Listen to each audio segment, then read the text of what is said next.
Hello, friends. Welcome back to Tamer Talk. Samogram does TCGs doing Wild Hearts Tamer Talk. Love to be here.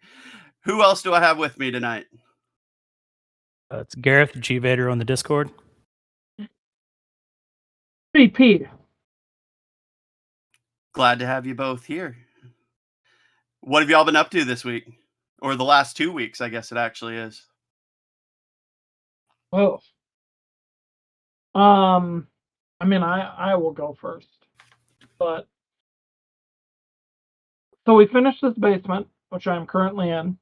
My dad helped finish it because my dad was an electrician. Before he passed away, he helped finish this basement. Me and my son did it, and we put in a TV here in the basement. And of course, we put it like super close to the ceiling. Because at the time in which we finished it, my kids were younger and had a predilection to throwing things. So the really expensive, gaming TVs and stuff you want to put up and you want to mount. Well, Mrs. was having neck pains and headaches. And the kids are old enough where we could move it down. So project for this week, literally this week, was let's move it down. And so now, as my son says, the wall looks like it never had a TV mounted on it. We take our time, professionally patch, sand, paint, and then we figured out where we wanted it before we just. If it was up to him, we would have just been drilling holes in the wall looking for where the TV was going. It was definitely a no. We're gonna make sure it works in the spot we want it. Then we figure out where the mount goes. We don't just start drilling holes. So yeah, that was this week's project. And gardening. It's very hot where I am. So gardening is very sweaty. How about you, Gareth? Not a lot, just a lot of working, a lot of just kind of putting finishing touches on a couple of things. Got to help with a wedding this weekend, so just really staying busy, really trying to finish out the summer. So kids go back to school in a couple of weeks. How is it already August, guys? Yeah. Really? Yeah, it's right around the corner. That is beyond wild. Yeah, so we're trying to just kind of finish up the last of the summer. I said that to my son, Gareth. The days are really long, but like the months and years just feel really short. Like you get it, like you guys know this. You work, you're with the family, you get through like 14 hours a day, and you're like, good Lord, this day, man. And then you're like, where did the month go? Where did this week go? Like, so it's really long days, but like, where did the months and year go? Like, who knows? Yeah. Or I was talking to a teacher friend of mine this morning, and I was, hey, when do you have to be back at work? And she was like, Friday. I was like, oh, that's right no. there. Okay. You know what's funny too is we have so my sister-in-law, she is a teacher. There have been comments in her family of like, well, you guys get 3 months during the summer off. I've never known a teacher to have 3 months off. Like, they get out of school later than the kids. They have, maybe they don't have workshops over the summer because I think that depends on what type of teacher you are and if you're like a higher administrator. But then they go back to school like a month before the kids here because you've got to do all the like prep the classroom, do the lesson planning, like you've got to do all that. They do not get that 3-month reset that people like think they get. That's what about you? What have you been up to these last 2 weeks here? Well, I'd been kind of on a roller coaster 2 weeks ago, and that kind of continued. Fit did a home remedy on the HVAC that was causing trouble. Had more work stuff be annoying. The HVAC broke again. A shelf broke in my bedroom closet. The HVAC stuff started spitting water into the same closet the next day. Like it was just another one thing after another. But the last 2 nights I had two different D&D groups that I played in, and both of those sessions went really well, so that was good times. One started off as a bunch of as three dads and our 13-year-old kids. Um, and then we've added another one of the kids' friends, and I kind of went into a assistant DM role uh, to kind of make the table a little bit more manageable with a lot of excitable teenagers. But that was a good time. And then another group that's all adults that is also a very good time in its own right. So, yeah, that's A the mixed the bag. the the roller coaster and then the D&D fun. That's been kind of the up of the roller coaster again. We'll see how we handle things the next little bit. A mixed bag. Very much so. Very much so. And then, yeah, if you guys can't tell, obviously, Randy is right here, just stoically present. He'll be very quiet this week, but he is stoically present. Randy is ever present, always watching, always lurking. We always appreciate Randy. Yep. Right. He'll be listening for everyone's favorite cards to nerf. Only the tactics ones. It's fine. Thank you for well, it's funny, he's actually hit more special than anything else, and that's like It's fair. That's Randy's child. So if he's got to hit the tactics cards, that's when you know They're all broken. I mean, come on. Oh my. All right. Well, that sounds like a lot going on the last little bit. We're gonna change up the order a little bit this week. We're gonna hop into our cards of the week. Earlier on, not about. Do you want to go first, or do you want me to? Is yours a fun one? I like to think it's a fun one, but Well, I went first with what I've been up to, so I'll defer and I'll let you go first on sure. That sounds good. All right. My card of the week is, how about that? A special card. There it is. In more ways than one.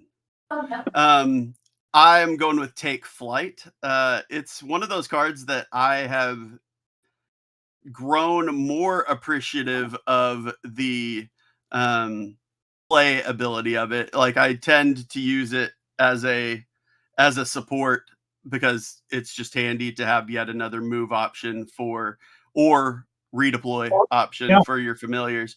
But being able to play it, move a friendly familiar, and then also bring a card in as a resource also has a lot of benefits too. Um, Spoiler alert, I forgot to mention this in my what I've been up to, but I got absolutely railroaded by Chase yesterday to wrap up my time in this particular Lops event. But I played a Take Flight and I got, or no, I didn't play a Take Flight on that one. I lied. I got an extra resource. It helped me none whatsoever. Yeah, I got railroaded. That'll be fun for everybody to mock how poorly I played later on. But yeah, Take Flight is just it's a good toolkit, and the fact that you can have two of them in there, you can support one and then have one played later on. It's just a good all around useful handy card. No, you play one and then you play another to support the first one. You can do that too. To be fair, I'm on board with this. So I love Take Flight. And I had said Gareth knows this as well, but like core fundamental rule of the game, when you math out like cards in your deck, you're thinking, okay, round 1 I'm going to add a card as a resource, could be a support. Round 2 I'm going to add one. Round 3, what if the game goes 4? Take Flight is like the card that breaks that. Because now if I'm you and I'm playing, let's say, Might, and I drop a strength training for 0. Round 1, I just lay a strength training. Costs me nothing, no speed. It's your turn. You play something, I don't know how much resources you spend, but you play something, now it comes back to me. If I want, I can push the pace. And now let's say you're playing someone, I'll use JJ. Let's say you're playing someone who's like, Moonlight Aura, Foxtail Necklace, and they play a lot of these like zeros and with speed. And so now their hand has gotten low, right? Mm-hmm.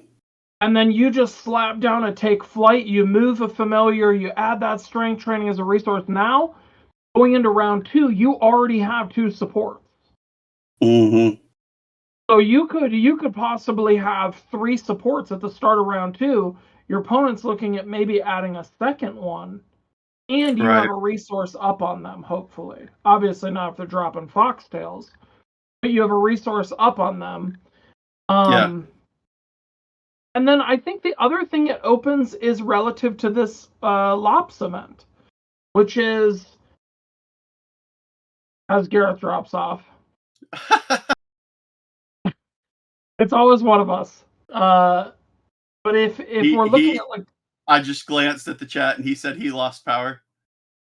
of course, Gareth. But yeah, if we're looking at the current Lops event, boom. If you're as the game adds more mastery cards that aren't free movement, Right. cards like Take Flight become more dynamic to play. Yeah. Gareth, are you gonna unmute yourself, bud? Oh, you're self-muted. See, there's a little icon. Beep. Yeah, there we go. Sorry about that. There we go. So now, Sam, you are allowed 1 power outage or router blow up. I will tell you, it is thunderstorming here, so I'm not gonna say it can't happen. And just so everyone knows behind the scenes, my router is dead, Garrett's powers went out, and Randy remains here just stoically. Clearly he's unhappy, because that's the expression. Clearly he's going to be unhappy about it. He's very upset with everybody's power situation.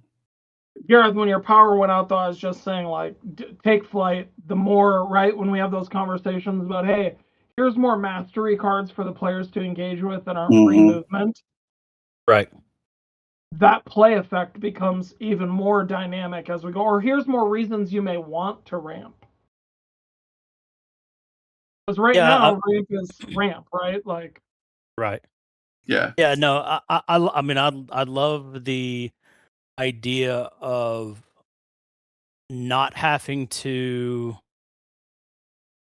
almost mulligan into feeling like you have to mulligan into these support cards to say, okay, well, I've got to have something. Well, you've got Take Flight, so there you have other options. You're able to, in essence, have both effects on a card. You can play the card, and then it goes to the discard pile, and then a few actions later, or turns later, or whatever it may be, you can then turn around and play Take Flight and bring it back, and then put it in support. So yeah, there's a lot of combos and a lot of decks that potentially can open up with Take Flight. So that's a good choice. Well, and I mean, it's definitely not the only or even necessarily the premier use of it, but I mean, it seemed like when I was putting together a Snydro Tarantula, like that's another way to move or get Snydro back on the board. So it felt like an obvious pick for that setup, even if it hasn't if I haven't driven it quite as well as I would have hoped. I can't even. My card of the week is going to be one that was talked about a lot when we spoiled it. It is a Series 1 card. And it is Burberry Springs. Yeah. The reason that I wanted to highlight this card is it's a similar thing. My card of the weeks are going to be all just rants, apparently. Because it falls into the same category of like, okay, when we start talking about the current Lops event and the decks that are advancing, there are so many tools in the game from the Forest to Burberry Springs that just cut the legs out from under all of these decks. So, like, if you were a casual onlooker and you were looking at every tournament for Wild Hearts and you were like, wow, Chrism is crazy. Yeah. But then you're like, well, there's a Forest, and that actually turns him off. He can now just be KO'd. Here's Burberry Spring. He doesn't get block. Here, here's Skyer, which sends him home. Here's Momentum Shift, which sends him home. And Burberry Springs only opens up the ability to do all those things because he won't get blocked. And it's a 4-value field. Are you really not going to put your big 8-power monster in a 4-value field? You're going to put him in the 3? You're doing me a favor then. And so either way, the Spring does what it's supposed to do. And then you look at a deck like Chase's, which, when we get into it, this is like a telegraphed deck. It's like playing a WWE match. You should be able to look at that deck and know everything that's going to happen. And Burberry Spring would also cut the legs out of that, because half of those creatures don't do anything there. So what's being Vesperooned? Nothing. Right. Nothing. It drives me nuts because it's one of those things where it's like, Randy taught me the game using the starter decks.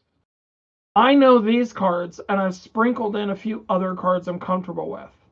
But all of the tools you've given me to deal with the things that I find hard to play against in Wild Hearts, I'm not going to use any of those tools. So that is my card of the week. Everyone should have been running Burberry Springs if you look at how many non-aquatic creatures you're playing against. In hindsight, I absolutely should have brought it. And you have a familiar that doesn't even have a debut, and your other familiar is aquatic.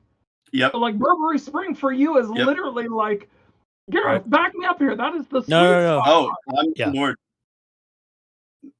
Yeah, I don't want to like spoil some of our future talks, but I do think that very much some of the Lops decks was very much built around what is familiar for that player. What do they feel comfortable in? Not necessarily what is something that may counter this or with that. I mean, because from just knowing some of the community members, you kind of already, before the Lops even started, you kind of knew where the familiars they were leaning towards. And so, yeah, you didn't know their exact deck profile, but you knew, okay, if the the spider is going to be played, maybe we put this in our deck, or we the Chrism. And so there were several things that you could have kind of had answers to, and I think the Spring does that on certain play styles and certain play patterns, that I think that this particular Lops event kind of fell, I don't know another word to say, just victim to. A lot of the players played what is comfortable for them, not necessarily what was I wouldn't say best deck, but necessarily the best thing for potential matchups. No one was making meta calls. And no, not at all. I mean, if you're looking at Burberry Spring, right? Like, that's what it is like, you're going to assume, obviously, like, the spider still would have done its thing. He's aquatic. But you would be making the call of, like, for the last how many events, I have been annoyed by the bat, or the Tornado's aquatic, but I've been annoyed by the Chrism, the bat, the Owlusion, the Infernander, any of these familiars you've been annoyed with. Mm-hmm. That field shuts off. I really hate the fact that every time I play this familiar, it gets Skyered. Skyer can't debut there. He's not aquatic. Like, yeah. That's a good call out, and one that I definitely look at and say, in hindsight, for my deck building, I made the mistake of not having it in there. To your credit, at least you were playing things that Gareth did not assume you were going to play. I tried to do something different. But a knock against within you, a theme, but I was going to say a knock against you, and judging Randy is below me judging you. You're still playing light special. Yes. Well, I couldn't play tactics. What are you talking about? Well, then you would have to play Surging Charm, last week's card of the week, because every tactics deck is supposed to have it. That's true. That's a very good point. All right, we rewrote the book on the format. Card of the week, let's go. Yeah, I think. I mean, Sam mentioned, he tends to play a lot of certain style decks. I think not necessarily I prefer to play them. Where I really enjoy is special tactics. I really enjoy tactics and opening up different things from their familiars and different ways that you can kind of open up the board, and you can have different effects that you may not necessarily have in some of the others. And so my card of the week is a 1-cost card. It's called a bobble case. So this is something that is upcoming, but I just want to kind of show art a little bit, and introduce a new token. So basically, the bobble cases gain any 2 bobble tokens, and it opens up different effects. So any 2, so it could be from any game, right? So I can pull in a cracked bobble from Fab. Yeah. Yeah, so I mean, in set 1, we've got several bobbles that we have lined up, and do you want to go ahead and take a look at those bobbles? Well, yeah, let's start. What's bobble number 1? We've got special attack, then we got mirror image. Token card 003. So 003 would be the Thunder Bobble. So Thunder Bobble allows you to reset an ally. So it has speed. So it is something that you're able to come in, play a card, and get those bobbles in your hand, and then maybe you need to reset a particular an ally that has been kind of annoying. An enchantress, anything out there that has really been a hindrance, you're able to reset that ally. We've all had a guardian. We've all had a guardian, Gareth, blitzed with like 5 special attacks. Right. You need to just reset. I was about to say your own ally too. Yeah. If you've got something clogging up a spot or that is supposed to be 5 power and has gotten just blasted. I was just going to reference your Terror Claw and the Breezolf. Because for Randy, the Breezolf, Randy will tell you the Breezolf will get zeroed out. Yeah. Real quick. And then we got to reset it. For clarification. And that's 0 cost and speed too. I was just going to say, for clarification, that's a 0 cost card. All the bobbles are 0 costs. The bobble case to play it, it is an item and it is magic. That's has a cost of 1. But once you have 2 bobbles, then you're able to have those 0 cost cards at your call. Shockwave or someone is going to freak out. So we'll just say the bobble case is magic. The bobbles are not. The bobbles are technology. The case is magic in that it can contain the bobbles without setting them off inside. I like that. That's why. Give us the next bobble. What do we got? 004. So 004 is your water bobble. So that also has speed, and it allows for a friendly allows you to move a friendly creature to an adjacent field. So I do like this one. Yeah. So that Sylph Amulet support is maybe less needed. Mm-hmm. But it's only friendly, right, Gareth? Correct. Yep, only friendly, but it is not limited to allies. It is limited, or it is creatures. So I like it. There's your Snydra movement, Sam. Yep. and then rounding out, we have the Earth Bauble. So your Earth Bauble has speed, and it allows you to give a friendly creature block. Don't hate that either. Yep. So a little bit of defense. So I had we were chatting about this the other day when we were talking about revealing the baubles. That Earth Bauble, when you hear the 3 out loud, I feel like Earth Bauble is going to be the one that people are like, yeah, okay, right, block, yeah, okay. But like in It could be my huge. head, because I am a sick person and I adore Unity tactics. In my head, the ability to hit both of your familiars with block, let's say you're not using Chrism because you're a normal human, and you're playing Kindolf or Tornado or Snydro, the ability to hit that familiar and then your other familiar with block for free, obviously it costs you the card, whatever, but for no Right. resources, speed block, speed block.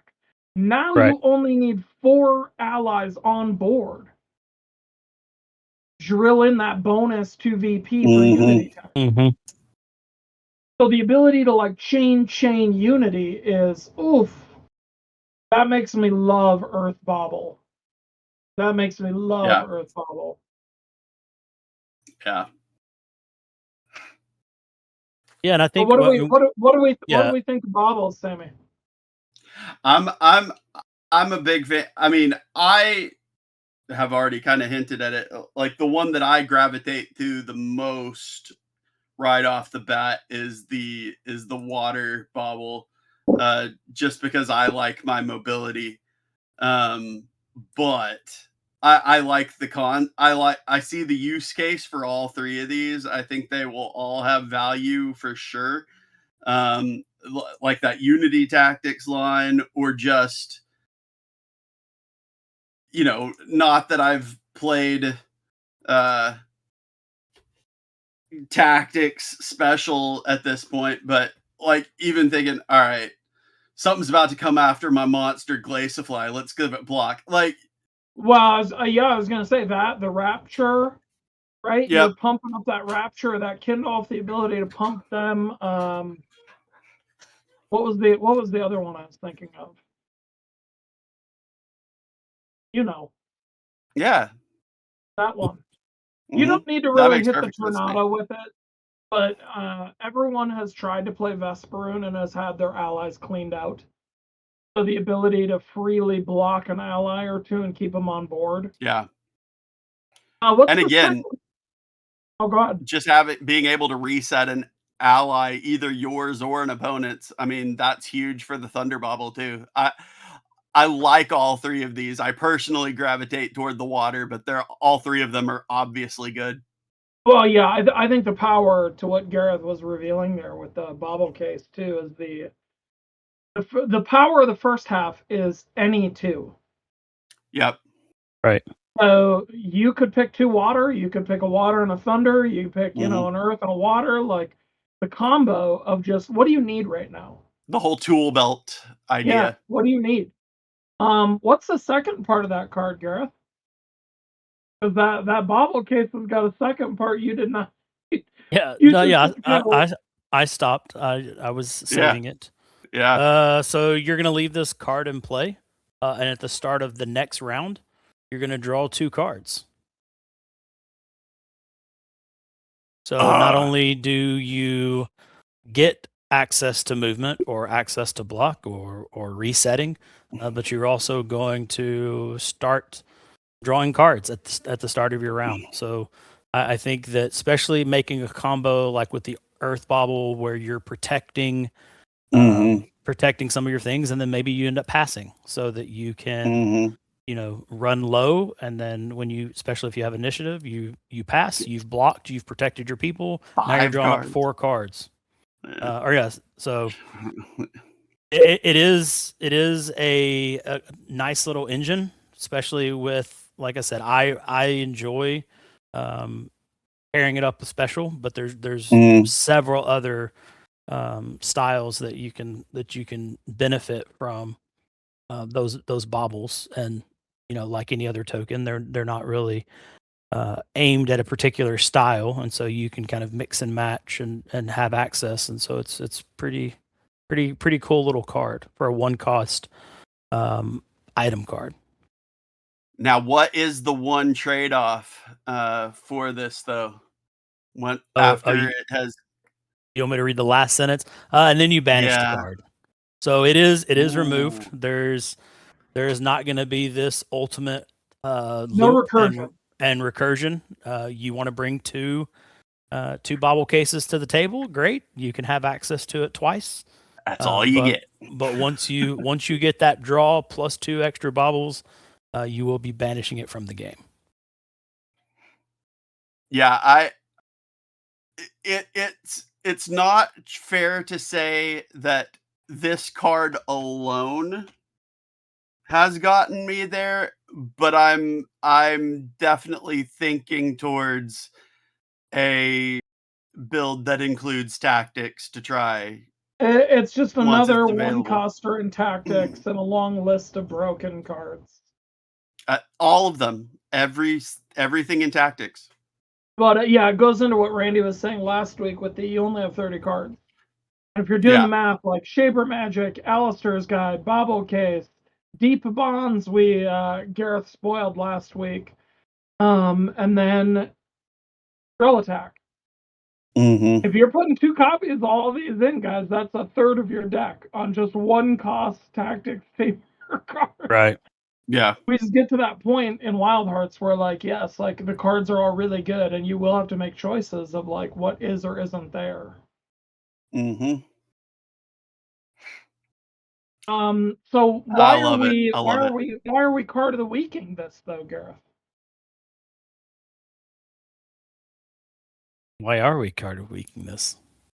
Last week I did an announcement in Discord. We asked in the podcast. We need people following that Series 2 campaign. Yes, the first of Series 2 reveals.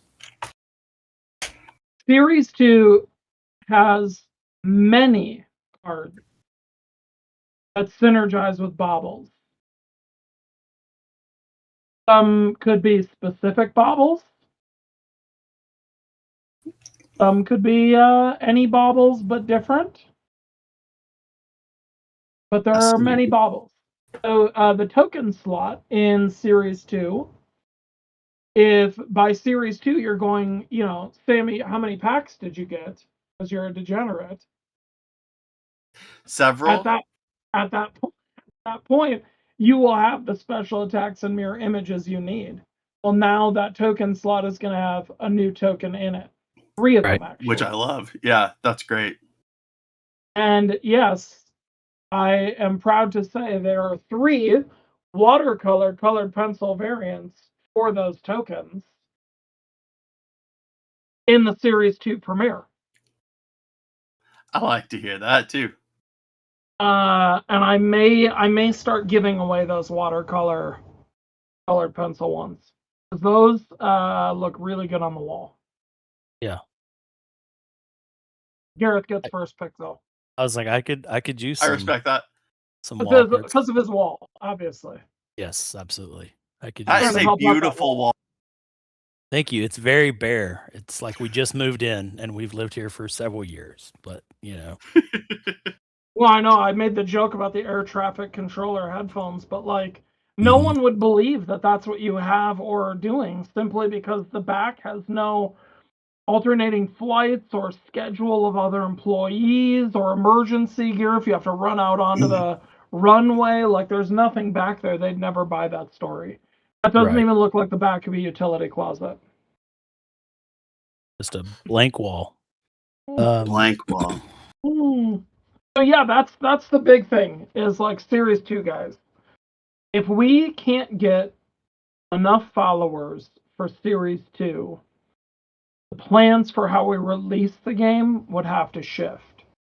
And so as a crew, Randy, obviously you can tell he's super excited and happy about this reveal.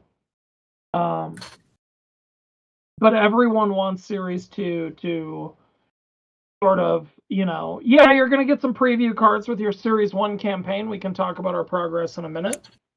You're going to get some preview cards there as well. But we're going to be using Tamer Talk to spoil cards. Because without Chase doing goofy shorts all the time to spoil cards, you're going to be stuck with us spoiling them and then giving you some kind of context or conversation around them.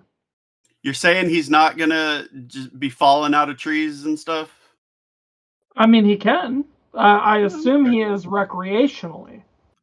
That's fair. That's fair. Is he professionally though for Wild Arts?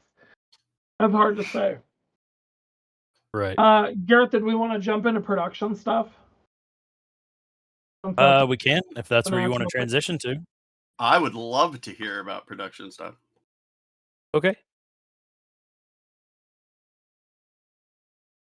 I don't know if that was He gone. or he's gone. He's had to get something. Okay. I had to get something.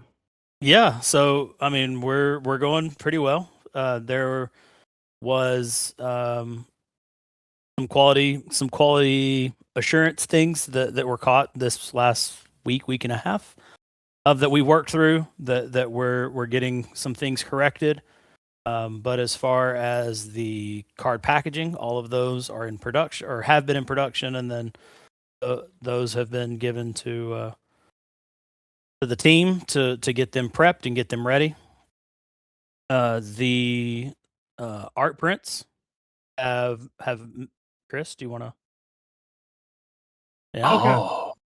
Go ahead. You can take over. I was gonna say, with these art prints, I was really excited because the idea pitched for them was, what are we doing for Series 1 that's special? And that was, right, we wanted to add the blister packs. Yeah, there's the 3D tokens of the card sleeves. Those are all really cool. Bring back art prints. We took the Alistair's Guide art prints, and on the wall, they actually will connect. I mean, even just the text there on the side actually connects. And so you can put all of them together. You could put them in one and connect them. Or you could house them separately and have them framed side by side. And it would look like a continuation piece in frames. It's very cool. And then obviously, it was spoiled last week. Love it. So we can do the art print that speaks to everyone's heart. But that said, this is a real story. When I opened this and it was the sloth mom and baby, my daughter lost it. She's like, "Oh my god, can I have that on my wall? Ah, it's a sloth mom and baby." She lost That's it. awesome. She needed the art print on the wall. So Gareth, my sloth mom, my sloth mom and baby art print, that's gone. That's not mine. She was like, "No, that's mine." Goes up on the wall. So yeah. Yeah, I was super happy how that came out.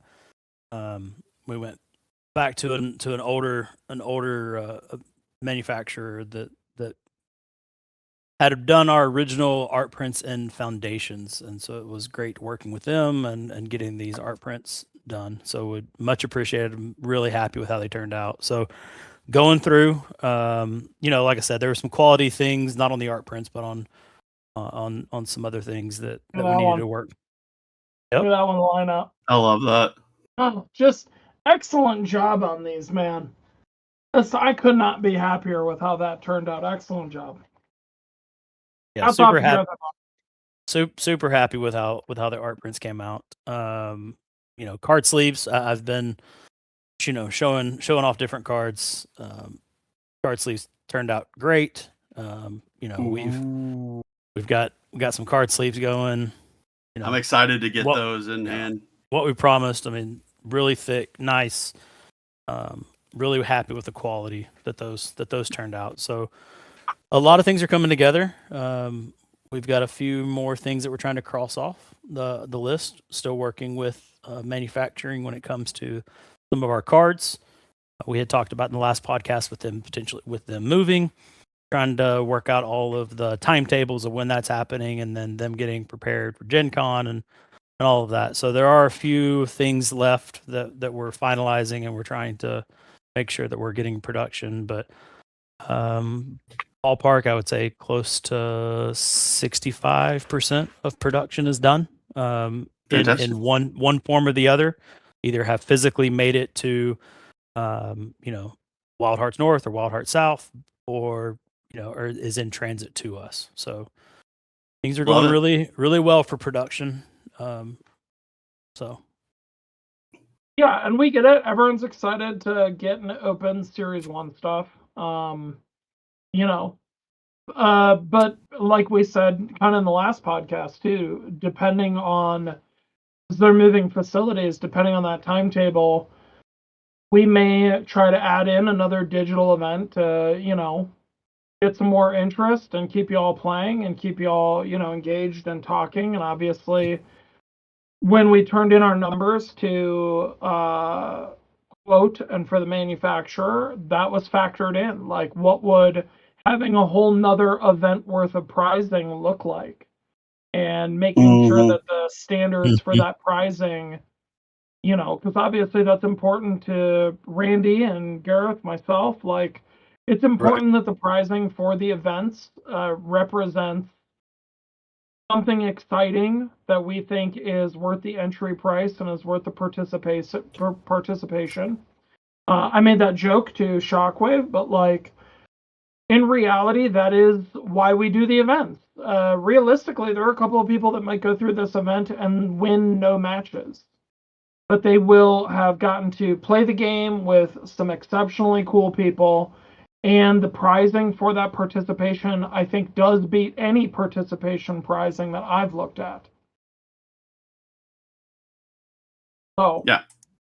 But, your Series 1 physical stuff is only as good as our ability to continue to support the game. And that, again, brings us back to everyone, their grandma, their uncle, their friend who they interact with, and the barista at your coffee shop need to be following the Series 2 campaign. The link will be in the description for the video, I'm sure.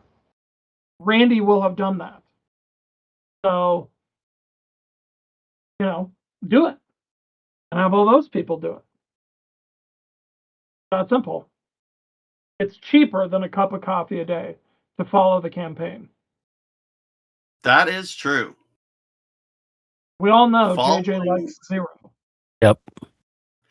0. And 0. That's how much it costs. That's what a follow costs. That ain't bad. All right. Well, that's the big production update. I know that was one of I hate to jump in on poor mailbag questions, but I did see that one and I just thought, wow, we're talking about Series 2. Speaking of the mailbag, so we've got a couple questions. I'm going to go with an easier one first. There's one question that's going to be honestly probably the bulk of this discussion, and then I've got one more after that. So we got 3 questions today. The first one was actually thrown out there by Gareth himself, and it was just simply, does Gareth have value? I would like to say yes. I think Gareth has an immense amount of value. What is everybody else? What are we feeling here? Randy? Okay. Clearly, Randy is satisfied. He's happy. Yep. He loves. Randy's happy. Clearly. Listen, guys, Gareth is, and I'm not just saying this because he is one of my best friends of all time. He is a sweet person, but he's just the best person to work with. Like I'm 40 years old, and I can definitely say, and that's not an estimate, I'm literally just 40 years old. But I can definitely say, like, of all the people I've worked with, he's just my favorite person. Sorry, Randy. I know you're upset about that. But Gareth is my favorite person to have worked with. He's the best. Okay. Gareth, thoughts about Gareth? I mean, he's an okay guy. All right, yeah, that's Yeah. fair. I'll take it. Yeah, Yeah. He's not the worst. Hang he's with not- him. Not the worst. all right, So all right. We can work with that. I have to deal with him on a daily basis, but yeah, he's okay. Nice, nice. All right. So the next question that came to us, I believe it was Shockwave who asked this one, was he asked for thoughts on the top decks from the current Lops event and the people going into the top 4, the semifinals. People are not going to like these thoughts, but I'll give them. Uh-oh. I will give them. Whose do we want to start with? Do we want to start with, I was going to say one of the undefeated people, but would it be easier to start with one of the non-undefeated people? That's a fair question. Do we want to jump to our Lorcanitos brothers deck? Yeah, let's talk about that one. So familiars he's running. Walk us through the deck, Sammy. All right. So familiars, we're looking at Prism, familiar with that one, and Magibee. I was excited to see the bee out there. Fields, we're looking at the Ranch and Sumner Peaks. For the Might deck cards, we've got 2 Ignition, 2 Sealan, 2 Strength Training, 2 Sylph Amulets, 2 Crowd Roars, 2 Shadoons, 2 Siphids, 2 Lead the Way, and 2 Unity Tactics. And for Ferocity, we've got 2 Sealan, 2 Natloth, 2 Sacrificial Bonds. Jump into the slangy too easily. 2 Lunat, 2 Croc, and 2 Crowd Roar.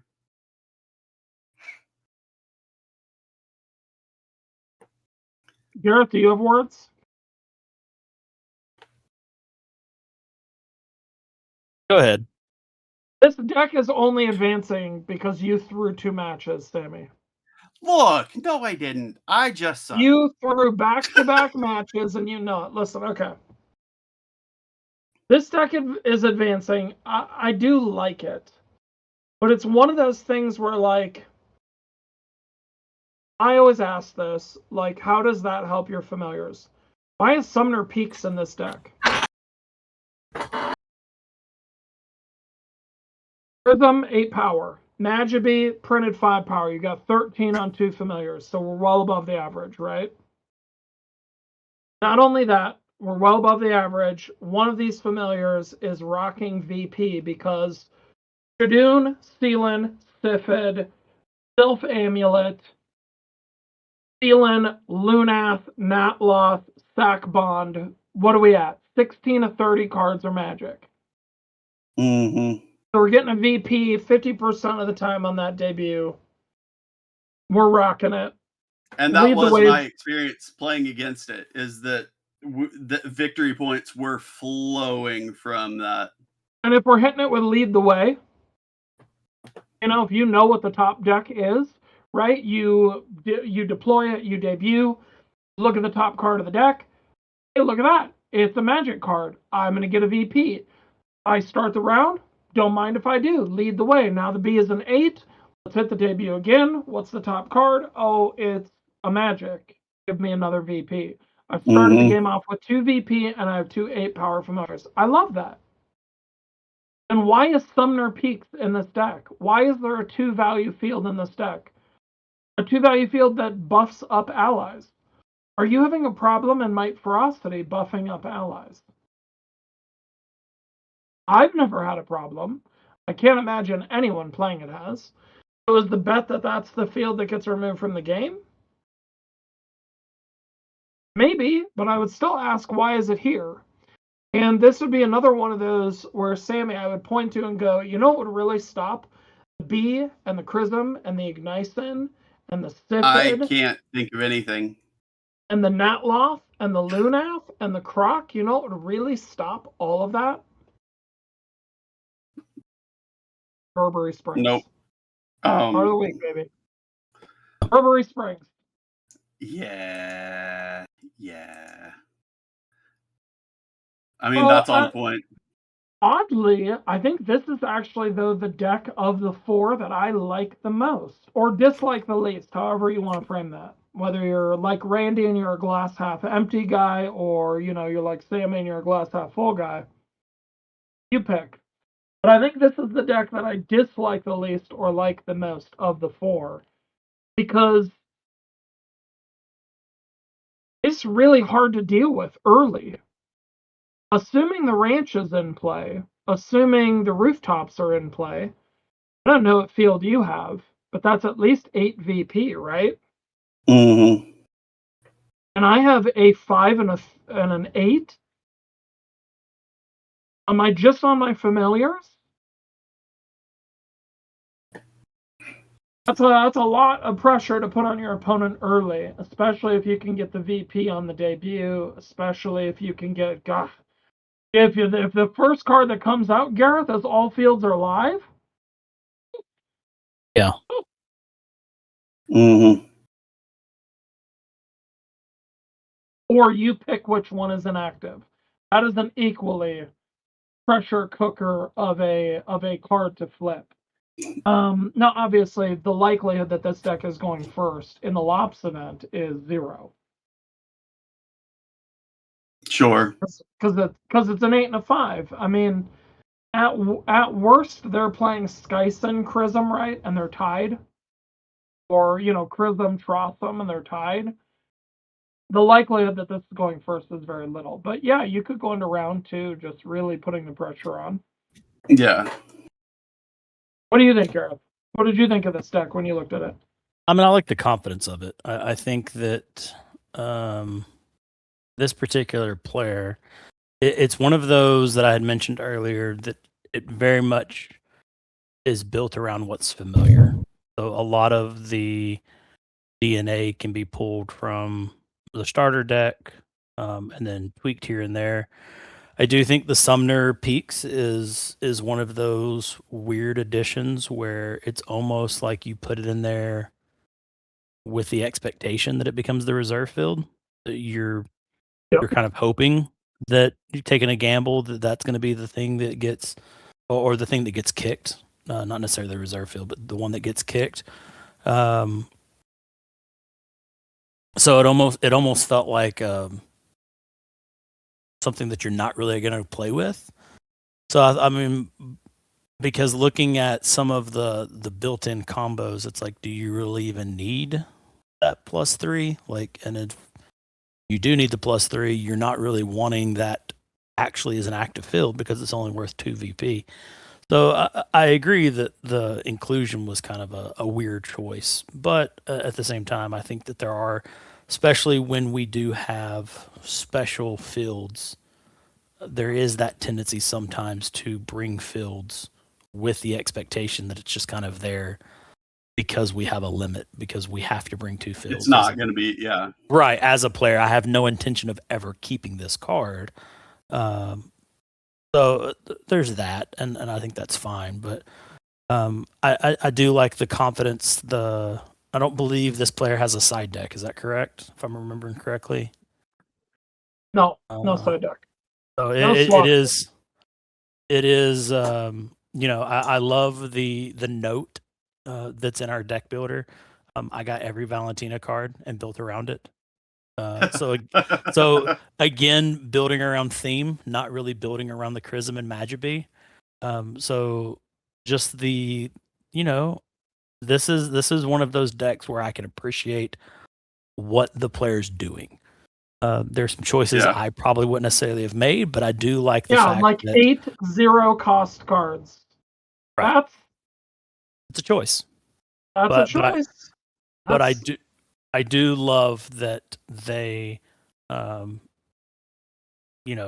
the call out of Valentina. This particular player is a huge fan of that card, of that Tamer, and so that was nice to see. And so that is appreciative. What did you think of it? I got crocked to death. It was one of those where the only way I could survive was I had one play lined up, and then Now, a croc happened to what me. do you mean by that? Because there is a popular former Wild Hearts podcast that told me Croc is unplayable. Croc is a fascinating piece of work. Just because I had stuff in my hand, and I really, really, really needed to be able to play something for one. Bonus points if it was a drill attack and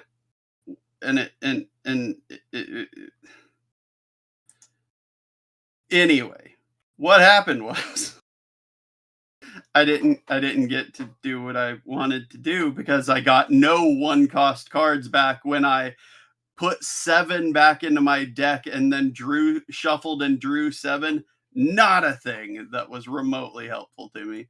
I've So never understood the mentality of like we can't play Croc because double-edged hits what I meant, not drill attack. Sorry. the likelihood is they're just going to draw a better hand, and it's like, why aren't you playing Croc? Because like later in the game, you've crafted a hand. You know what you're going to play. You've been holding on to cards, waiting for like, oh, I'm going to play this in round 3. We're cooking with this next round. You've been crafting that hand, and I just uncrafted it. Yep. With a 7-power Guardian, I've uncrafted that hand. Yep. The 7 power doesn't hurt either. No, it does not. Until Randy decides to put the field in the game that says the player with the least power wins this field. Until then, the Croc is supreme. Highest printed power on an ally currently.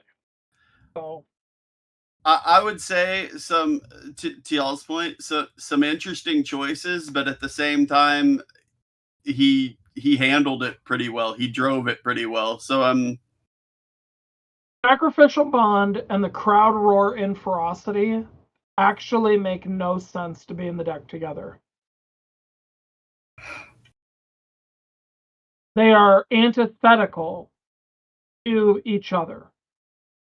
One takes the Crowd Roar, takes the creature, puts it back in the deck, and moves that creature's power onto your familiar in that field.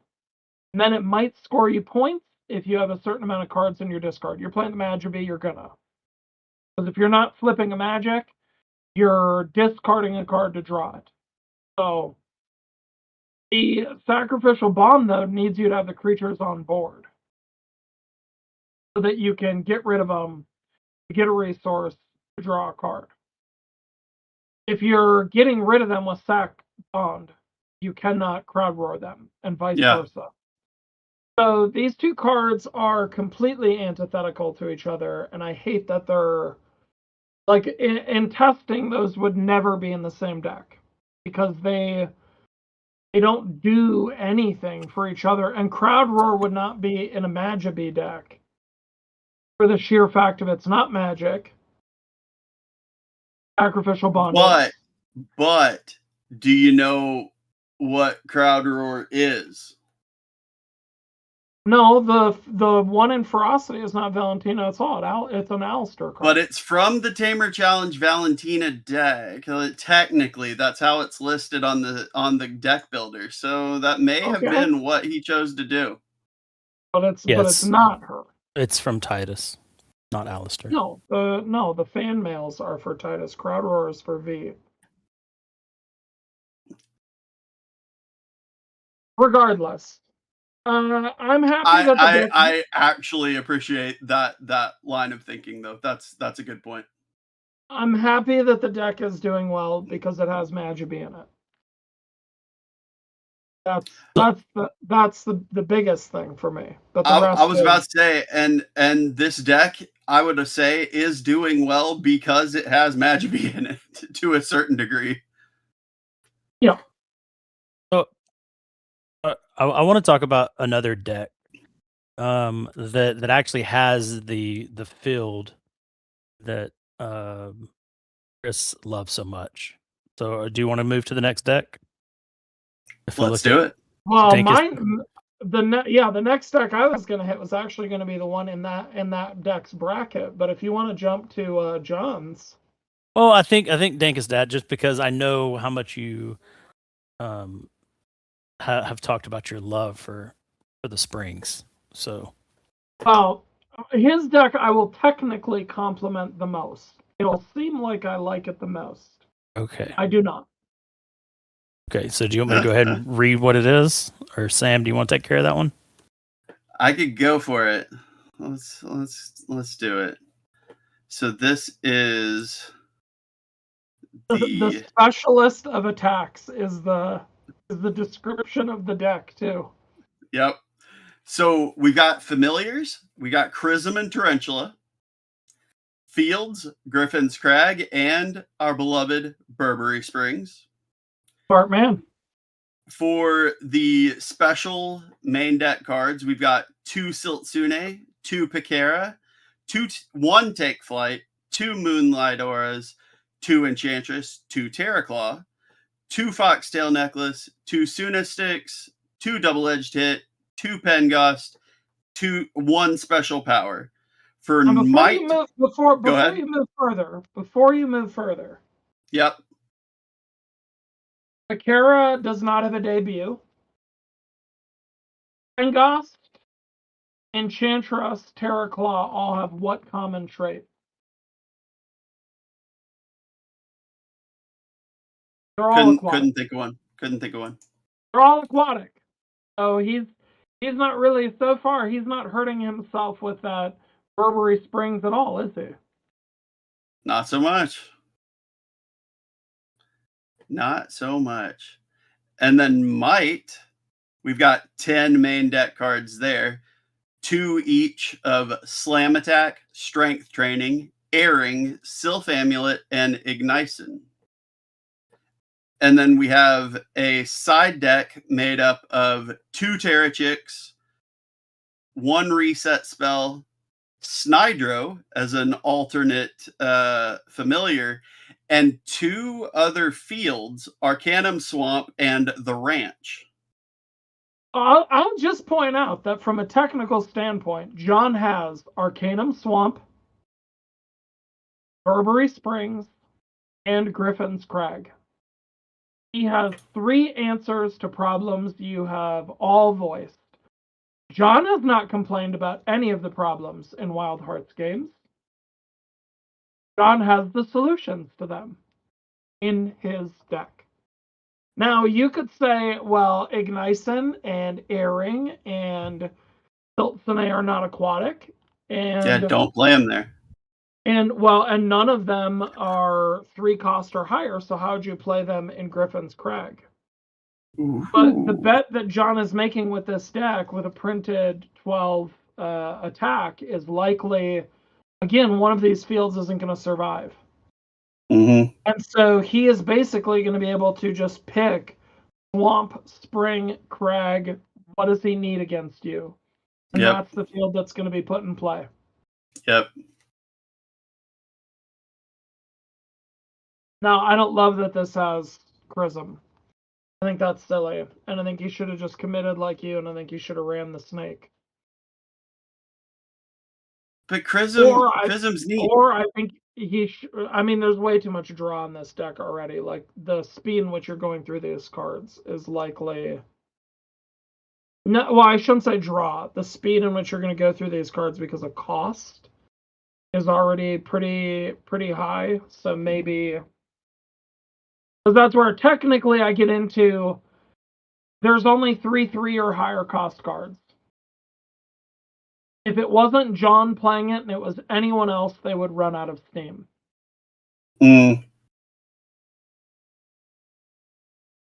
But John is just an incredibly talented card game player. He knows what he's doing.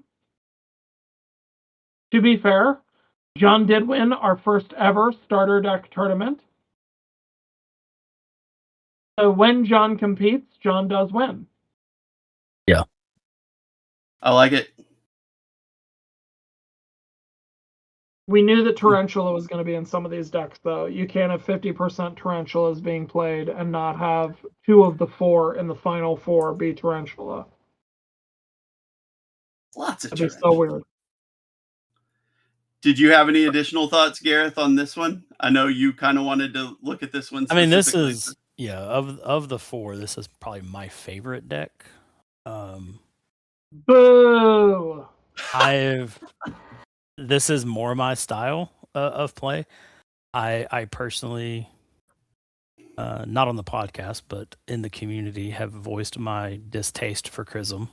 I feel like he is overused, overplayed, overvalued, overused. I personally like the card. One of the first cards that we had when the team designed the game.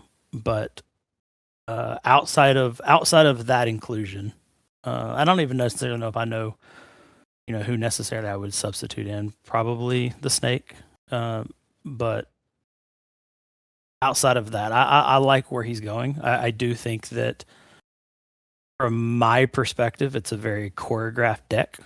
You kind of know where he's building towards. You kind of know his play pattern. I think that if, but John's a very strong player. John and he knows where he's wanting to lead and where he's wanting to go with his deck, and so I think that plays into his strengths. I do think it's interesting, when we look at his side deck and we look at his entire the confidence in his deck itself.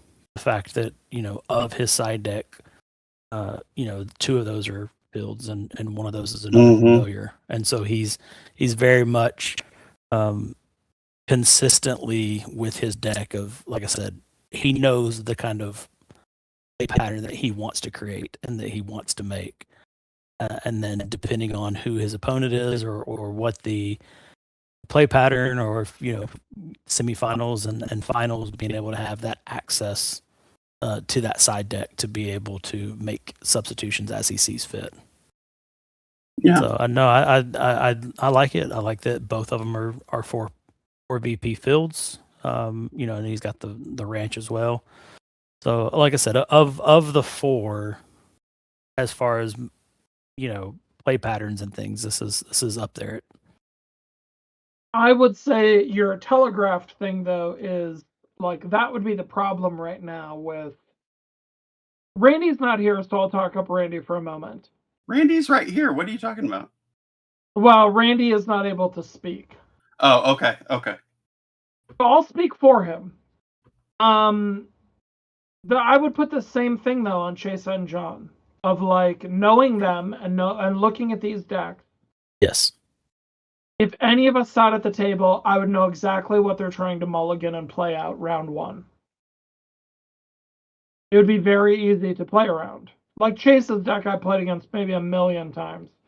This deck is a little bit different because of the Chrism. But like when we talk about our disdain for the Chrism, it is the overvaluing and it's the overplaying thing. Because we knew the Chrism was really good. So there are more answers for the Chrism than anything else. So no, I don't like playing as the Chrism now, because the likelihood is that a competent player is going to have 53 answers for it currently. Right. Now, obviously, if you haven't gotten in the play reps and you haven't played enough, they're choreographed decks. You're not going to know that choreography. Because you haven't played them or against these decks enough. Yeah, I think that's why I love that the Chrism is in the starter product, because it allows players to feel like a power for might player. But there's so much more than, I don't want to badmouth cards, but like the one dimensional of what the perceived value is that the Chrism brings to the table. I think there's a lot of other familiars that kind of ride that line of, yes, they lean into what might is great at, but it's that and something else. It's not just straight power. It's not just straight here's a powerful rock, creature, and here's some block. And so I think that there is, I love the art. I think that's one of my favorite pieces, and the lore behind it, the gentleness of it, like the actual creature in the world, I have no issue with, and I love what they do, and I love the creature existing and that card existing in our system. But I do think that currently there's so much value in that because it's easy to play. You put it out, you turn it, it blocks.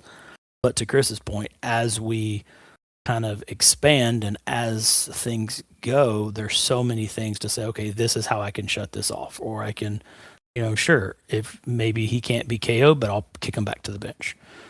Whereas this particular deck, there's a lot of potential that if you were to make just one substitution, it was like, hey, okay, now you're opening yourself up and you're able to pivot a little bit more. And so, that's the thing about this particular deck or when you're playing it, that is an advantage to some of these players, to Chase and John particularly, is because they haven't played a lot of games against them. And so they don't know some of those moves and some of their play patterns, and that's fine. But and I would say, from my perspective, literally the only actual quibble I have with this deck is I feel like I would have tried to make room for that second take flight because of exactly what you're talking about, being able to get Chrism back out if you're playing him, if somebody benches him, that kind of thing. But I don't know what else you take out. I'm not sure why Walrus is in this deck. That was kind of where I eyeballed probably taking one of those out, but I'm not sure why Foxtail's in the deck. Neither familiar cares about the ramp, and ramp isn't good enough. And yeah, Pakara in here, so I'm not. You were going the special attack route. Why wouldn't you have subbed Foxtail from Moonlight Aura? Why is Enchantress in here? Like you're trying to remove creatures, right? Well, he has both. Point. He has Moonlight and it's not either or. He has. And I'm saying again, anytime I see more than 4 zeros, I just roll my eyes. You have Tarantula on this deck, though. Right. Why is Enchantress in here? Because if the goal of the deck is, hey, I'm going to remove your stuff, I'm going to get VP from it, then Enchantress is counterintuitive to the Tarantula. Because how many opposing creatures are going to be in these fields on average? Less than normal, because you're hopefully removing them. And the stick, double-edged hit. Pakara prevents them from playing a lot of fields. Slam attack, airing, all of these cards remove opposing creatures. So I'm not entirely sure. And Griffin's Crag prevents them from playing tons of creatures. They have to play less creatures and of a higher cost. And the Walrus can't be played to the Crag anyways. Burberry Springs, the Walrus can be played to and as debut triggers, but why is your opponent playing things there? Because their debut won't trigger. They'll likely play them and move them there. So again, you see, like, there are a couple of things that I would like nitpick and push on, and I just the Chrism, But again, I don't think there are many people who could beat John, regardless of the deck John is playing. So what I'm trying to say is, even if we were all like, this is an amazing deck, I actually don't think that John is one of the 4 finalists because it's an amazing deck. John could have taken a busted jalopy and made it to the finals. Like, it's a comment Randy made of Randy could make it to the finals using a starter deck. Hey, Randy gets it. Anyway, no, Gareth, this is not my favorite of the decks. There's way too many 0 and 1 cost cards. It's more than half the deck. I don't love that. I assume yours is what are you ramping to? There's only 3/3 cost or more. What are you ramping to? Why is Fox still in here to play I think you're ramping because you have the Walrus. I think that's What a weird reason to want to ramp. I'm ramping and taking up 4 card slots in my deck so that maybe one of my walruses can be played and be 1 to 2 power more. Come on, guys. Do better. Okay. Can I attack Chase's deck? Can we attack a Boom Boom Pow? Can I hit it? You want to go to Chase? Go ahead. Okay. All right. So for Chase's deck, we are looking at the familiars, Kindolf and Vesperoon, Fields, Windy Plateau, and High Wind Fall. The Might deck cards are 2 each of Sylph Amulet, Giant Growth, Strength Training, Enchanted Draft, Terrachik, and Airing. For tactics, we are looking at 2 each of Lucky Hat, Drill Attack, Breeze Off, Sonic Boom, Adult, Croshan, Shaper Magic, Skyer, and Ballast Whistle. And then a side deck of 2 each of Turpion, Alistair's Guide, and Vortnail. This deck hurt my feelings. It shouldn't. This is actually the worst of the 4. I will slam this one all day, and anyone that wants to play this deck against me, give me a starter deck. This one hurts me internally. Point number 1, I'll get to afterwards, but just know that point number 1 is going to be mad. It's going to be like a mad point. Go ahead, Sam. But before we get into that, what is the record currently in the Lops event? When we're recording this, what is the record of this particular deck? Go ahead. This one is undefeated, but so are 3 of the decks that we're talking about. I'm just saying, like, this particular deck has, because of the amount, because of the, I'm aware. I'm just saying, for context, based on the number of matches this deck has had, this deck has the most undefeated. John has 4 wins, no losses. Al has 4 wins and no losses. They're in the larger bracket. Is it? I thought Chase had 1 more win over everyone else.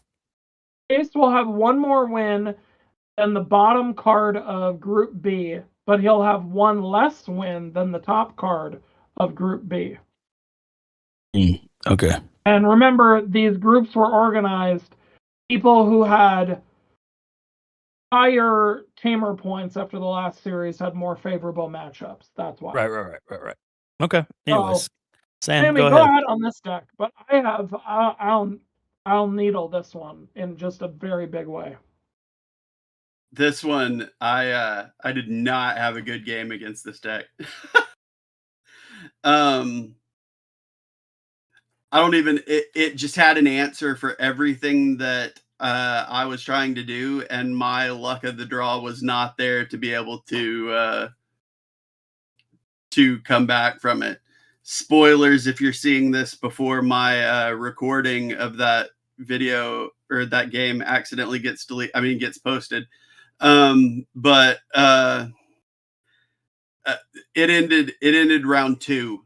We went 2 rounds. I still don't understand this, but I scored this many victory points. I'm well, now hold on, looking forward to this video. I was gonna say, hold on, because Randy Gareth and myself were told in a popular Wild Arts podcast that you and another community member were 2 of the best players. There's no way that one of our best players would have a shutout game. Now, I also told everybody that I was going to lose to Chase. So I don't know. You should not have.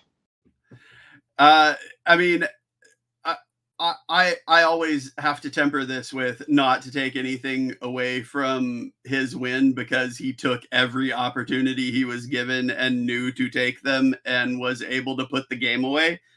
But even he noted in his, as we were talking about it, post game and a little bit during, like, he had answers for everything I was doing, and I wasn't drawing any of the answers to be able to do anything back about it. When you play Kindolf Vesperoon, and the way Wild Hearts is structured, for those just listening, is you take 2 familiars, those make up the pillars of your deck. Each of those familiars has play styles that are built into their DNA. Those 2 familiars are all about stepping on the gas. There is no world where those 2 familiars are not about stepping on the gas. So let's start with, why is High Wind Fall one of the fields? The complaint I had with our Lorcanitos brothers deck. Why is there a 3 VP field here at all? Even if your assumption, and by the way, he should be going first in a lot of games because you're talking about a combined 8 power. Why would you want High Wind Fall? You're trying to step on the gas and end it round 2, round 3. It should not go to 4. Why is there a 3 VP field here? We talked about Burberry Springs. You have Kindolf. He doesn't even have a debut. You can put him in that field. Griffin's Crag. You can drop him in that field. Shoot. Our Flower-Filled Meadow. Drop him in that field. Why do we have a 3 VP field here? This does feel like a windy plateau, and either, to your point, Burberry, the Crag, even the Ranch. The Ranch would have been a great one because you have the Kindolf. Yep. So that part didn't make sense to me. Then we go into this right here is the most damning thing of all. There are ballast whistles in this deck, yes? Mm-hmm. Pillar number 1 of the deck, I don't care what anyone says, pillar number 1 of the deck is the best brew. Why are there 12 allies in this deck?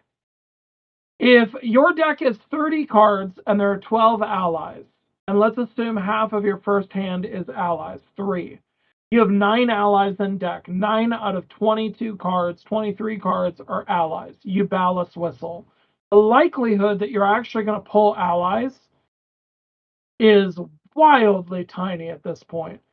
What Vesperoon deck runs less than 20 allies? At least with the whistle. I don't know, and it doesn't make sense. It is damning, truly damning. 18 Tamer cards. Enchanted Draft made sense. Self Amulet made sense to play and not to support. Strength Training made sense. Air Chicken Airing made sense. Giant Growth in this deck is a crime against humanity. Lucky Hat is fine. Crotian seems fairly unnecessary. You don't have Burberry Springs, so why would you even need the Crotian? Not sure why Shaper Magic would be in this deck. Drill Attack makes some sense. Geyer, I guess. Breezolf. Breezolf what is pulled the point some of weight. Breezolf? The point of the Breezolf is to abuse a debut.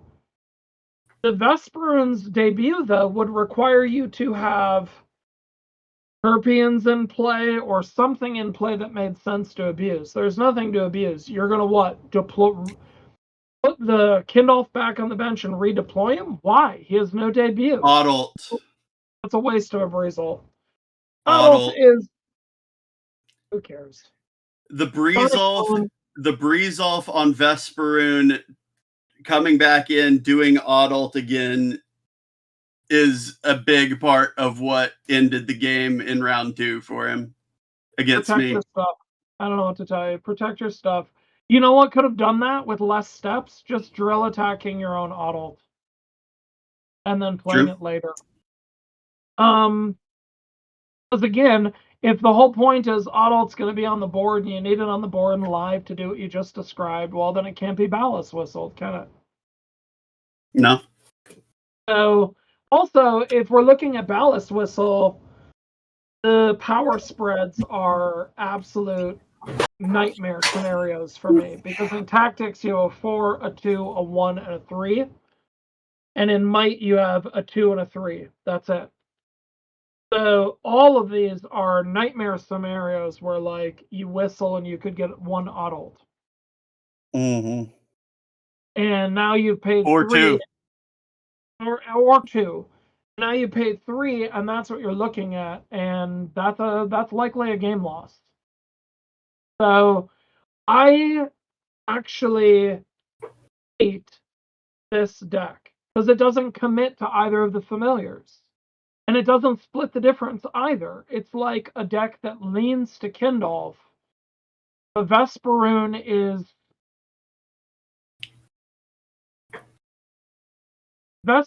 needs to be too much of a focus. The way like when you run Kindolf Vesperoon, it's usually Kindolf that can afford to take the back seat because he's a 5 that just chunks up and draws cards. So you can put in more allies and you can roll the Vesperoon quicker. That's not what this reads. And then, I mean, remove that, but the 28 of your cards cost less than 3. I had this conversation with Shockwave. The last time I lost to a deck that had less than 5 3 or higher cost cards. Again, your game didn't, but games should be going on long enough that you just run out of juice. But now it does make more sense as to one of the reasons the matchup would have been hard for you. This deck doesn't even have any allies for you to KO. That said, picking the Kindolf would make a ton of sense. I don't know. This one was like maddening to me to, you know. I will say to his credit too, and I don't know how much of this was his own draws and situations, but the only thing I would say, I mean, getting Adult out there and kicking some of my creatures, sure, that was easy enough. But the only thing that really happened exactly how I expected it to was a lucky hat round 1. Everything else he did a little bit off script, and I was impressed by, again, him just taking advantages of what openings there were. Gareth loves this deck. This is his second favorite deck in the entire event. And no, yeah, I think that this is something we've seen before. I think Chase is a great player and a great person, but he tends to build decks that try to have an answer to everything in the game, and so it's a lot of little things here and there. Hodgepodge. Yeah, and it's very much trying to figure out, okay, where is the focus to this deck? And maybe a little bit of chaos is the way that Chase prefers to play, and kind of watch, and similar to what Sam was saying, not necessarily play the game, but play the player, of trying to figure out, okay, well, how can I, take advantage of people's mistakes or people's lack of knowledge on certain effects or whatever that may be. But this is very much, from my perspective, a very unfocused deck, but it is something that he is using to an advantage of saying, okay, well, I'm going to have a little bit of everything. Something as simple as Ballast Whistle could be here strictly to have as a face down resource with no intention of playing it. Just so that he has some extra cards that he can burn through to flip and use as a face down resource. So he has some of the other cards in his deck, ready to go. So I think there's a lot of different ways that Chase kind of approaches deck building and approaches Wild Hearts in general. He really likes his Kindolf. He really likes to play aggressive. And, so looking at this deck, I wouldn't say it's not the way I play, but it is something that very much reads like it's a Chase deck. And it's like, cool.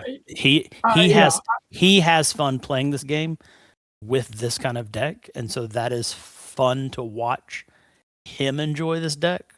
if you were to say, hey, Gareth, you should play this deck, I would not have fun. That's just not how I enjoy playing Wild Hearts, but I do think it is entertaining to watch. And again, I am, and I'm not being facetious, I am very much looking forward to seeing how in round 2 it ended the way it did with Sammy, because that's a score and 2 rounds. And it's like, okay, I would love to see what he flipped, what he played, how aggressive he was. Was it misplaced from Sam and then he took advantage? Was it him kind of steamrolling? So really, I really enjoy. I think the more I spend with Wild Hearts, the more I enjoy the psyche of watching how players play the game and how they react to certain cards. I hate everything about this deck. I know you do. I know you do. It should win. It should win no matches. And yet. And the And fact yet. that it. Well, hold on, because that's what I was about to say. The fact that it has only speaks to what we talked about the entire time Chase was casting against you guys, which is that even with the worst deck I could possibly think of, Chase would likely mop the floor with every single one of you.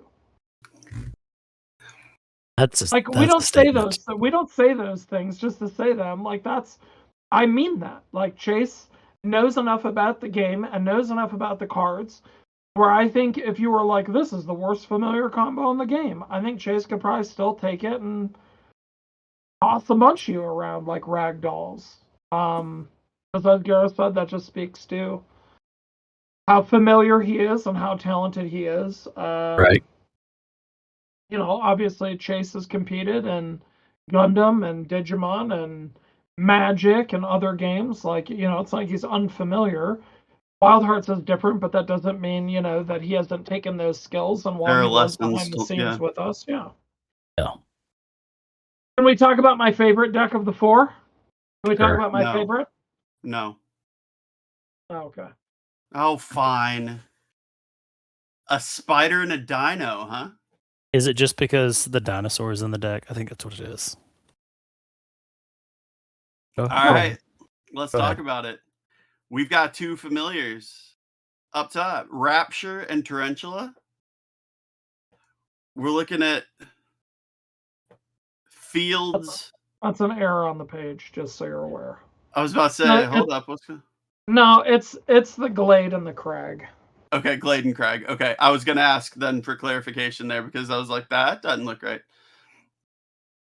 Ferocity deck cards. We have 2 Primal Fury, 1 Judge's Decree, 2 Sack Bond, 2 Fury Potion, 2 Momentum Shift, 2 Amptar, and 2 Natloth.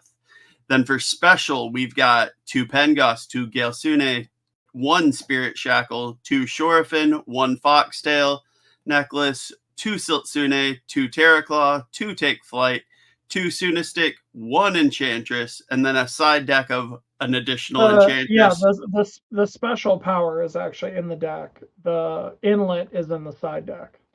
I gotcha. Okay. So, we got an Oliver's Inlet in the side deck then. Special power in the main deck. Enchantress, 2 Raptures, and 2 Sylphunk in the side deck.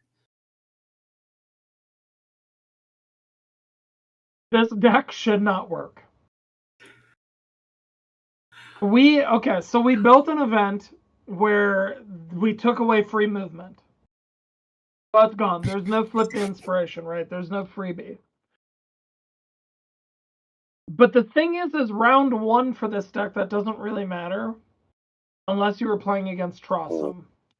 Because having the Rapture with the KO debut and having the Tarantula, in your head, both of these creatures have to go into the same field. So we have 2 familiars that have to go into the same field and be planted there. That should not work, because where we've taken away your 1 free movement, what happens when the Judge's card comes up and Randy has struck again, and the field that both of your familiars are in, that's the one that's shut off. Hope that 1 VP was worth it. Now you're getting crushed. And yet, this deck has excelled It barely squeaked out against Shockwave, but this deck has excelled.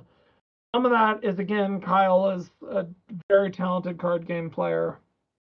He plays many different games, so he's, his adjustments on the fly. But now here's where I'll compliment.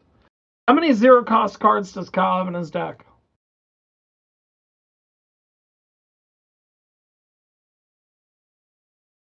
Just 3. Kyle has the best split and best built deck of the 4 in terms of his cost curve.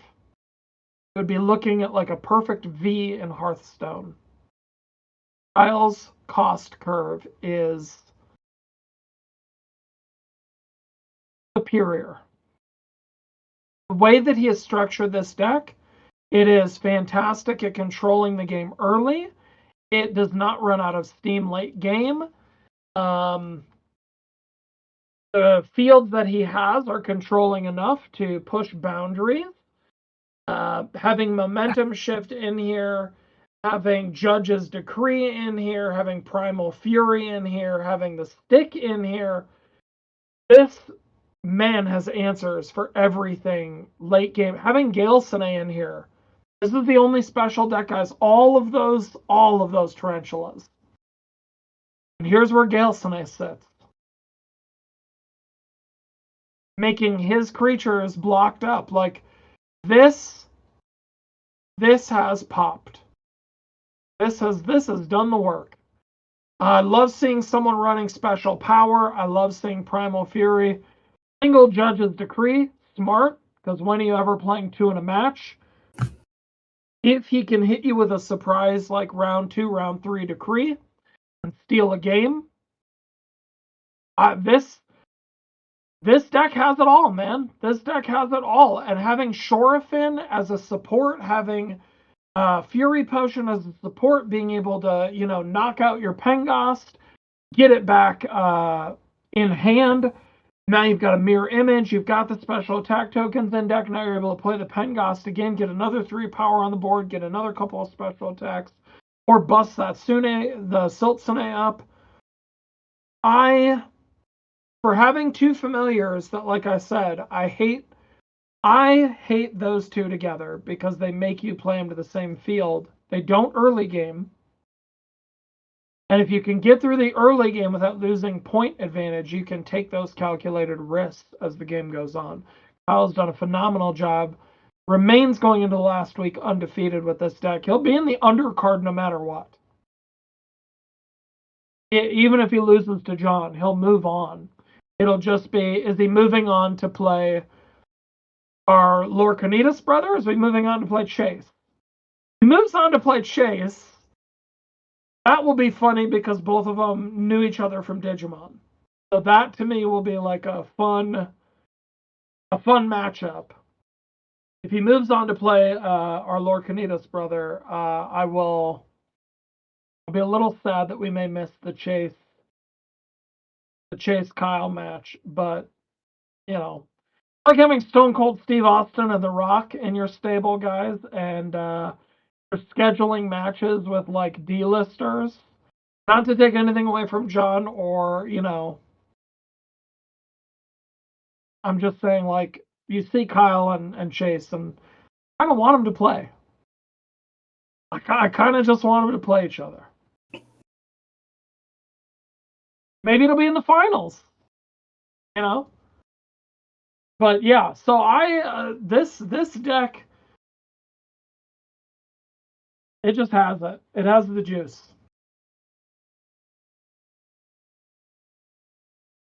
What do you think, Sammy? I'm still kind of I'd glanced at it before, but it's still just kind of absorbing some of it. Like, I don't disagree really. There are things that it's not necessarily a style I would put together personally, but I look at it and I'm like, I see why it's winning. Just being able to pull at certain threads of an opponent's deck or an opponent's play style and just take punches at it. It looks like fun. Gareth, what about you, bud? Yeah, I think, Sam's last word, watching Kyle and listening to Kyle talk about this deck, he's having fun. And I think that's really important. I like it. I like what he's doing here. I think that there are decks that they're not present, but I do think that there's decks that can easily shut certain things down. That exist in the game quite easily. I'm not necessarily sure what that's going to look like as far as the final four go, because I think that each one of outside of the Valentina deck, which I think he's just kind of having fun and just kind of built things thematically or wanted to build something around Val. The other two, John and Chase's, are very much a very particular deck, and so it'll be interesting to see the matchup of these three decks, and again the fourth one too. But to see kind of the matchup of, I think John and Chase both will see it coming, and they'll know what he's working towards and how he's playing it, and so I think that might be a disadvantage. But as far as what he's actually built into the deck, I think it's a good deck. I think he's got a lot of cool opportunities to get VP generation on it. But I also think that it's very similar to the Chase comment. I think it's a very obvious how he's going to play it and what he's doing. Similar to what you said, I think there's certain cards when we looked at the design of saying, we want the player to have certain choices of, are you going to play this card similar to Take Flight? Are you going to play this card for its action, or are you going to play it for the support? This particular deck, for sure, it's like those cards are in there strictly for the support, and that's fine. But those are, like I said, very much by the book. This is how I'm going to play it. I'm going to play this to make sure that my creature has block, because he needs to be able to protect certain creatures. So, I'm excited about the group that have come together. Yeah, it'll be fun to see how everything plays out. With no Simba here in the semis or the finals, because he was demoing the game at a convention. Shout out to new community members that he brought in. It is interesting to see that, like, even if you were playing Sammy, you wouldn't be in the semis. Is that a shock to the system for you? A little bit. Would it have been different if you just played the deck that you were used to playing? It's always tough to kind of look and say that, because every game would have been completely different at that point. Having actually played the different format for this one with the different required field and the different mastery card available, I don't feel like it would have been as detrimental as I kind of thought about up front or beforehand. That said, I've also just enjoyed trying something else. Yeah, I have a hard time playing the same thing over and over in this game. There's not, right? Like, there's no, like, meta deck to call and just be like, that's the thing I'm going to play. So it's hard to, like, I can be attached. Like, I love the Rapture as one of my favorite creatures in the game. But I don't, it's not like I play Ferocity more than any other style. Like, it's... I get easily attached to something. Started with Dorinthia, still playing Dorinthia. Like, like I just get easily connected to a hero or a familiar or a pair of familiars, as the case may be. But at the same time, I do feel like, especially this early in the life cycle of Wild Hearts getting fresh things as quickly as we are that can use some of the same cards, kind of a similar theme, but also a very different ultimate. Okay, here you got to actually play it different. It's still interesting. Like I kept the same styles, Yeah. but completely different familiar play styles. I went from being an 11 power up front to see who's going first to 8. So it's like, Oh yeah, that's I mean, if you're doing like Might Special, obviously playing Jelly Cane, playing Jelly Cane Nitro, where you're just looking at like punching things and removing things, like it's a very control heavy deck. Because the Snydro is removing allies and the Jelly Cane is like giving minus power or moving. Like it has a very control oriented, and then you switch and you're like, well, now I'm playing Ferrotoon Chrism, and that's a bit more aggressive because you've got heavy power to score the fields. You've got Ferrotoon drawing you cards and gaining VP. The same style combo, just a completely different, different way to approach things. I think the best one I had with that was like Crossum Rapture compared to Vesperoon Dyson. Both are Tactics Ferocity. Both are literally exact opposite playstyles within those two colors. Mm-hmm. I think my only problem with being attached to like the creatures early is while through all of set 1 everything evens out, all of like it's not like Flesh and Blood with Dorinthia. How many characters come out in a set in Flesh and Blood? It's like 3, right? On average, it's 3 or 4. On average, I'll call it 4. Yeah.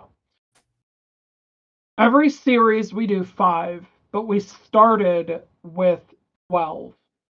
Right. And so by the end of it, you're going to have too many familiars in my head to be the person that's still attached to playing Illusion Chrism. That's not that you can't, it's more that the game will have changed drastically throughout the release of all of set 1. That playing those two and just subbing in new cards, Glaciify and Chrism would go into that. You can, but the problem is we front-loaded so many answers to those familiars. Mm-hmm. Only more answers are going to come, and so like, yeah, I mean you can, and I think you should if that's what you want to do. I do think there are drawbacks to it, and I do think, similar to Flesh and Blood, playing as all the other familiars, you can kind of read opposing playstyles better. Yeah. Like I don't like playing Brute in Flesh and Blood, but I have played 3 of them now, and it makes playing against them much easier for me, regardless of my class. And I think that's the same here. Like, until you've played a control deck in Wild Hearts, it's just not going to operate the same as it would in that other game. So, you kind of want to get that familiarity. Yep, that makes sense to me. But yeah, of the 4 decks, I would put it Kyle, Axe, John, Chase. Of player skill level in Wild Hearts, I would not reverse that order, because I would put Chase and John very close. And I haven't seen them play recent enough, like watch them play, to actually know who I would give the edge to. But I think John's deck has more answers to Chase than Chase's has to John. And I would say Kyle probably falls right below them. And I don't think Axe would get mad at us because he has played the game like what? Literally a handful of times before this event. So I don't think he would get mad and saying that the people who have been playing for, a year and a half to 2 years are.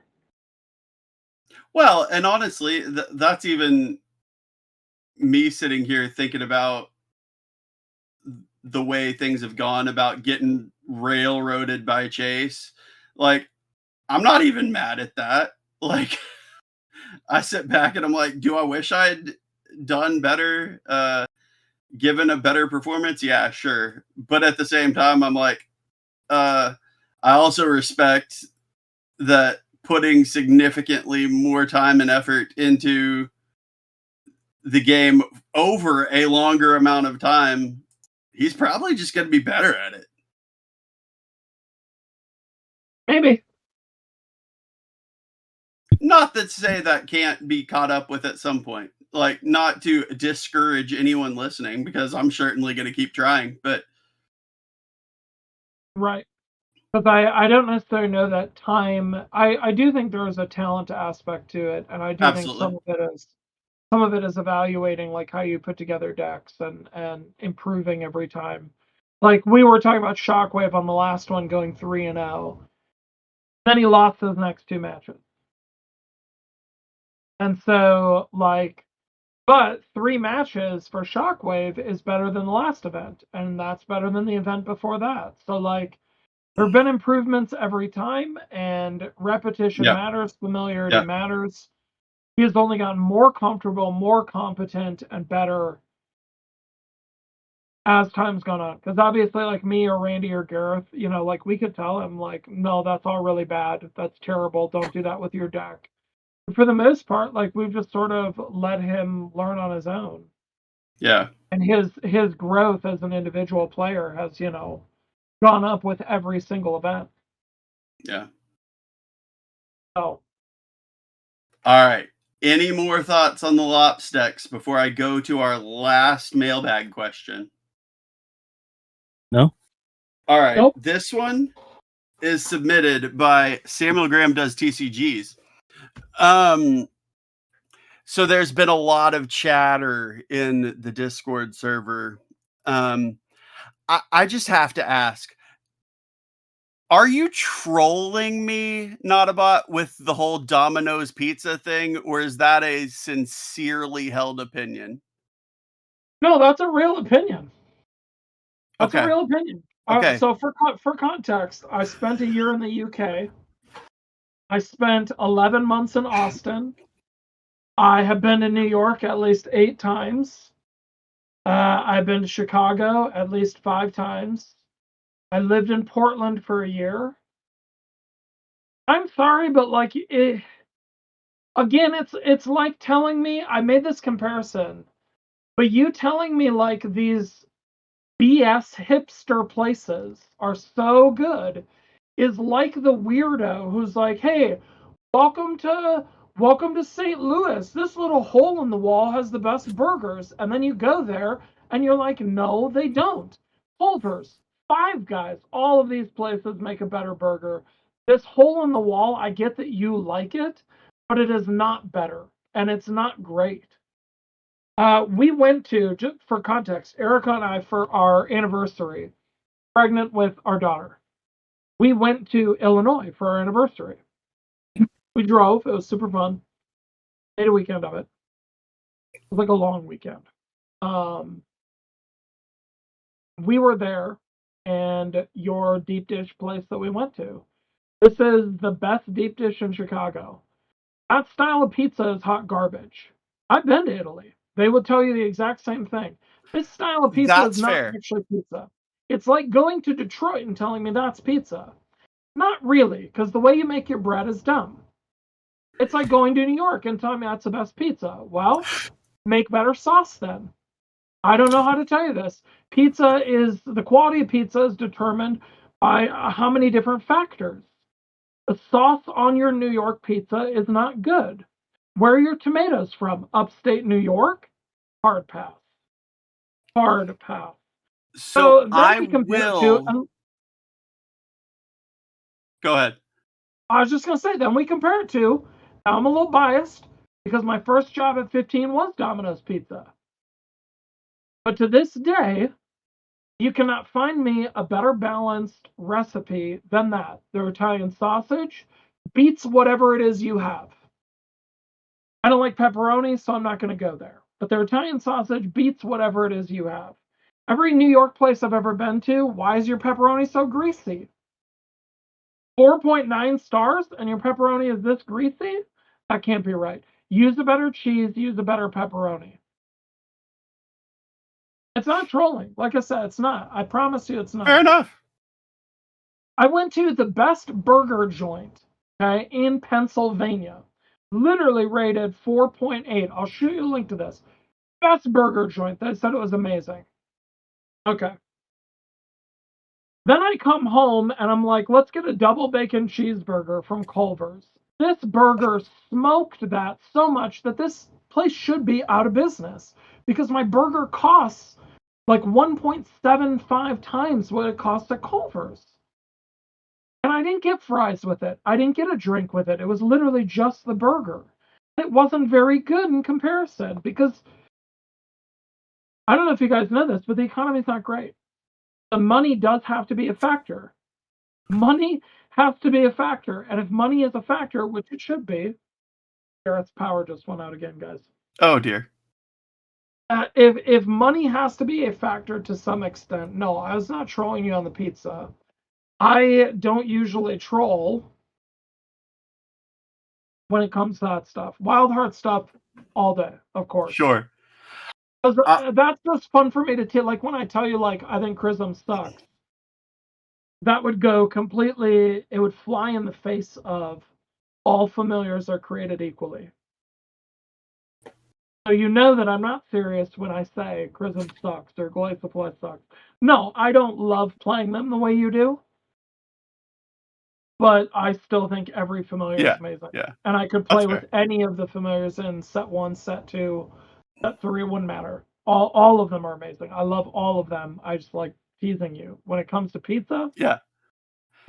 That's just you are maybe the only person that I have ever heard come out that strongly in favor of Domino's. Parmesan garlic butter on the crust. I worked for Domino's. I know how the crust is made.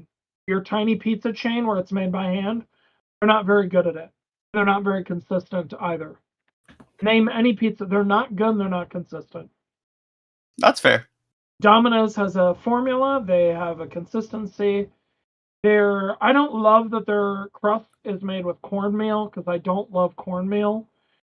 But I prefer cornmeal over flour. The cornmeal is literally the only yeah, I don't know. I don't particularly enjoy Domino's. Is why I have to I'm just like, "Ooh, I don't know, man. I don't know." Their Domino's quote unquote deep dish, which is really just a thick bread, Yeah. is a better deep dish than Chicago. It just is, guys. I will admit, as much as I do actually enjoy the Chicago deep dish, quote unquote, it's a casserole more than it's a pizza. I mean, I'll give you that. Okay. I will 100% give you. The one thing I will ding Domino's on, and this is the one thing that I will give New York and Portland credit. The pizza that I had in those locations that was considered thin crust. Domino's thin crust is basically cardboard. Just order it without crust. If you're gonna get thin crust, don't get it. Don't get it. Get New York from Domino's, get the New York style, or get hand tossed, but do not get thin crust. It's worse than getting like a Jack's pizza from Walmart. There's no reason to do that. I will ding it for that. But their cheese, their sauce, and the toppings of theirs that I care about are usually better. I will say I'm not a fan of the crust. I like their sauce, but there's not enough of it unless you double the sauce. You always tell them extra sauce for the same reason that I ding most local pizza chains, and I say consistency is a hard thing. When you work at Domino's, they have you take 1 scoop of sauce, but they're eyeballing a scoop, and it's never full because they're afraid to spill it. So if you say extra, what you're really getting is 75% of a scoop times 2. That's the right amount of sauce. Yeah. You always just say times 2 and call it good. Fair. Call it good. Fair. All right. Fair enough. We're still not in agreement here, but I appreciate the clarity. Well, I will say I defended Little Caesars. I will fully admit that we have joked about that in this household. If you said, "Hey, where do you want to go out to eat for your birthday?" I am 100% the person that's let's hit up Taco Bell or something. Sure. Okay. I don't know if it's growing up personal story about me, since Gareth is not here, turning his power on. But my parents both worked for Honeywell, and they bought our house, and I was 4 years old at the time. They bought our house.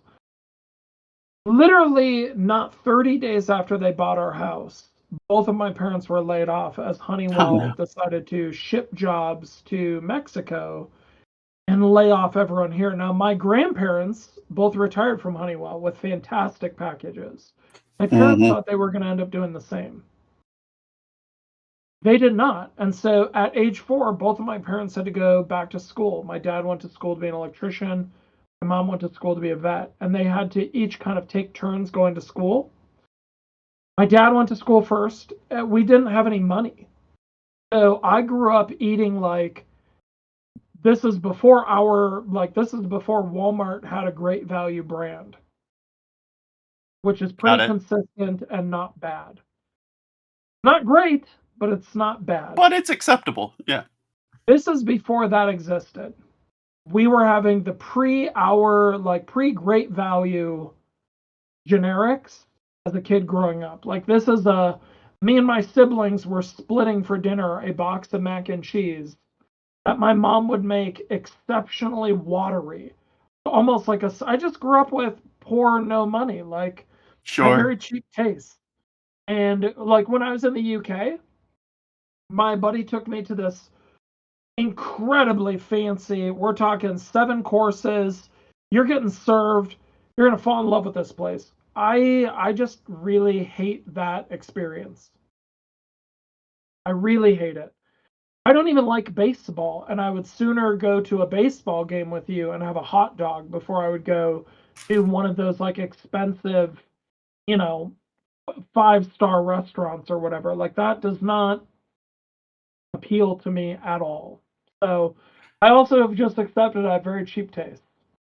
I am married to somebody with similar tastes. Would much rather go to Domino's than go to a 7-course whatever all day every day. I'm somewhere in the middle. Guys, it's $6.99 for a medium 2-topping pizza. It is. Show me the place you can go that actually beats that. Because if it's your local place that's it's $18.99 for a large, and really 4 of us are eating it, so you get a piece and a half. I'm not interested in that at all. You've now completely talked me out of ever trying that place. There is a maximum amount of money you should be willing to spend on pizza, and it's about $10 a pie. That's it.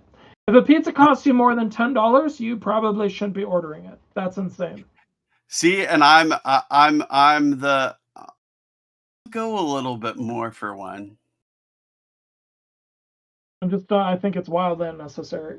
That is one of those things where if you were cutting money because you were poor, and let's say you had lived in your car before, which I have.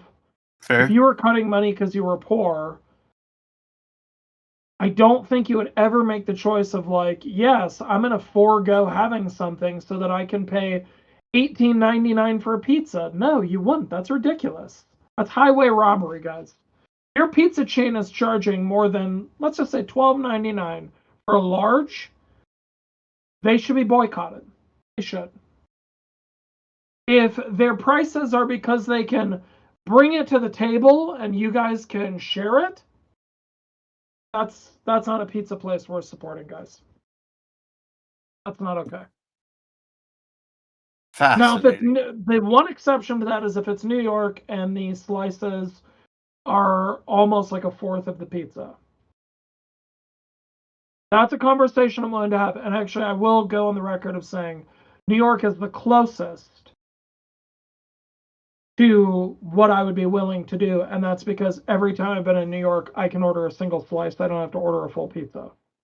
That is something that I enjoy about that is the ability to just go in and grab a single slice. I do appreciate that. Well, and that would be the one temptation. The one thing I would tell you, like, I love Domino's. It would always be my go-to. But walking around New York, like, let's just say with your kids and your significant other, and stopping in at that local pizza shop, each of you getting a slice of the thing you want, having a drink, that's just a great experience too. Likely a good slice of pizza, and it's a great experience. But guys, New York, get better sauce. I don't know what you need to do, but your tomatoes suck. Is it the tomatoes? Is it what are we doing No, here? it's the tomatoes, because the water and the crust is great. I would actually put New York's crust equal to, like, if you just threw some Parmesan garlic on there, we'd put it above Domino's, guys. That's all we're looking for here. Okay? But the crust is great. So we've talked a bit about this while you were having power issues, Gareth. What is your ultimate pizza take here? Yeah, I mean, I personally don't like Domino's. Yeah,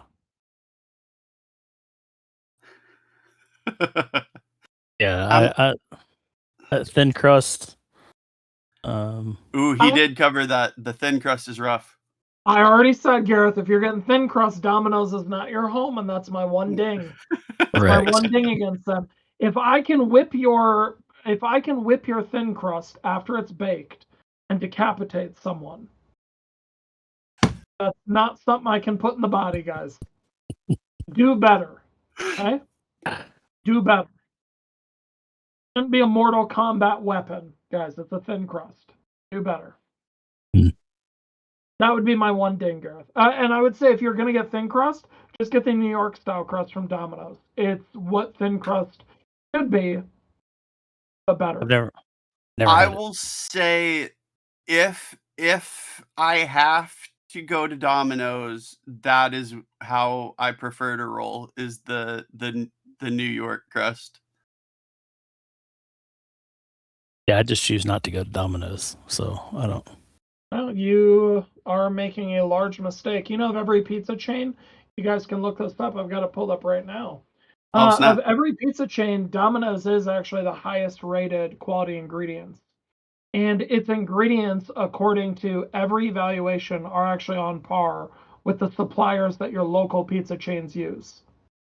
So you can kick rocks. One of the things that Domino's talks about at their shareholder meetings, for instance, the Italian sausage that your local pizza chain uses sucks. It's not good. It's not quality Italian sausage. They can cover it up with whatever seasoning they want, but it's hot dog poop. And Domino's is really good. Why can Domino's get theirs? Why can they order it cheap? Because look at the volume they order it. That's why. Yeah. So Domino's can afford to use higher quality ingredients than Papa Murphy's or Papa John's or Little Caesars because the volume of pizzas they make is much higher. Boom.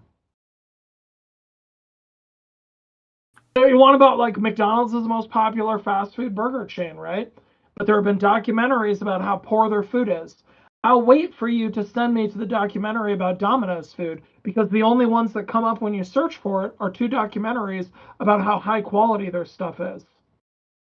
I'll make the documentary about how it doesn't taste good, though. No, Yeah. that's someone's opinion. A documentary is a fact-based piece The grounded fact in is, it doesn't taste good to me.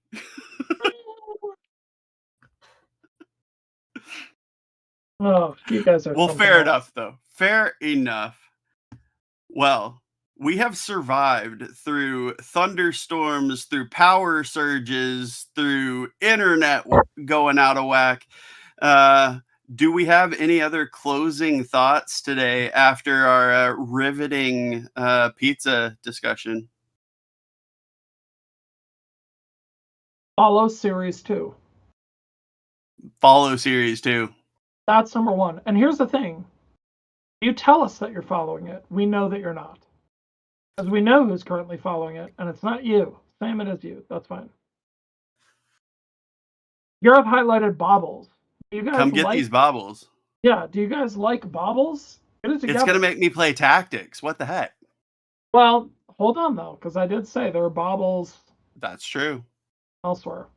You know, I can't spoil it, but there is one style that doesn't really get baubles. Don't spoil it. Clearly not tactics, obviously.